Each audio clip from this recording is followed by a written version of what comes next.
elected officials might or might not use their pencils correctly on a golf course. But against oil and gas guys, that's fair. That's it is fair because, they don't do it right either. So. No, we barely even know how to do math and all the things. Like, it's a bunch of intus. That's right. If you don't know, well, introduce yourself. Okay. My name's Brad Boles, and I'm from Marlow, Oklahoma. I represent House District 51, which is half of Stevens and Grady County. And you are on, you're pretty much over all oil and gas stuff as a policymaker in our state capital. Well, so in the House, I'm the chair of the House Energy Committee. Yeah, the Energy Committee. That's right. So it has to do with oil and gas, wind, solar, water, any of that policy.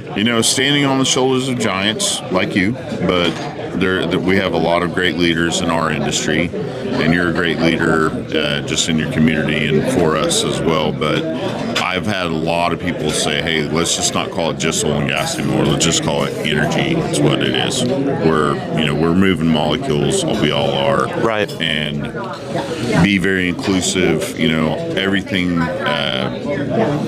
the demand for energy, the hockey sticks are just going to keep going up. So we just really have to work to help each other out and develop any possible energy we can for our state. Right. I mean, we are an all of the above state for energy policy, but excuse me. You're but good. one thing I'll say is, Oklahoma is still an oil and gas state. Yeah. Even though we're all above energy, oil and gas, I think last year did almost $35 billion in gross domestic product for Oklahoma. And just to put that in perspective, the second largest industry in Oklahoma is aerospace, and they did about $11 billion in gross domestic product. So, oil and gas is 3 times larger than our second largest industry in the state of Oklahoma.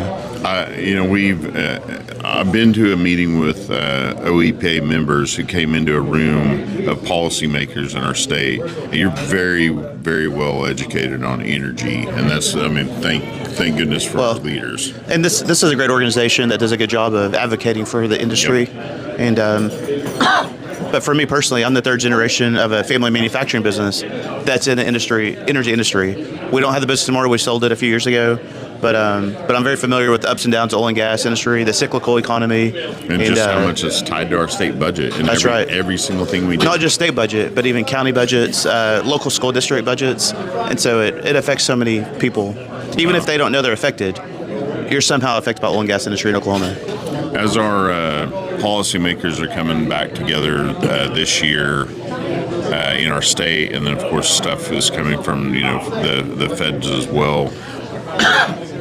What do you think everybody should be looking out for at home and in energy that we could help do for you as a policymaker? That's a good question. I think if you're listening out there, just getting a relationship with your representative and your state senator, building a relationship, not just when you need something, but just build a relationship with them so that when you do have an issue facing your industry, you reach out to them, they know who you are, and they're more willing to listen to you if they know you. Yeah. But as far as Oklahoma, or at least come back at you with stuff that they've learned. That's right. But I'll tell you, in Oklahoma, we do have a very pro-energy legislature. Absolutely. We want to protect the oil and gas industry. We understand that the federal government seems to be attacking the fossil fuel industry, and we want this to be a safe haven in Oklahoma where companies know, hey, if we live in Oklahoma, we operate in Oklahoma, we may have challenges at the federal level, but at least at the state level, we have friends at the Capitol, and that we have your back, because we do.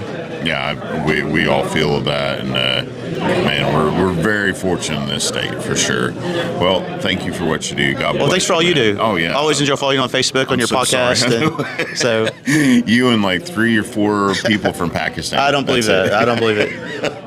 But after this, I want your autograph because you're kind of a big deal. I want yours, man.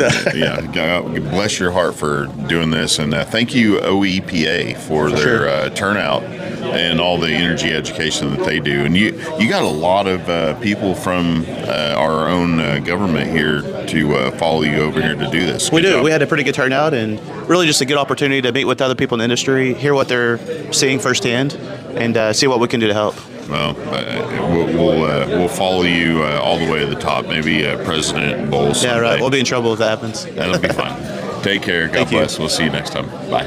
I appreciate it.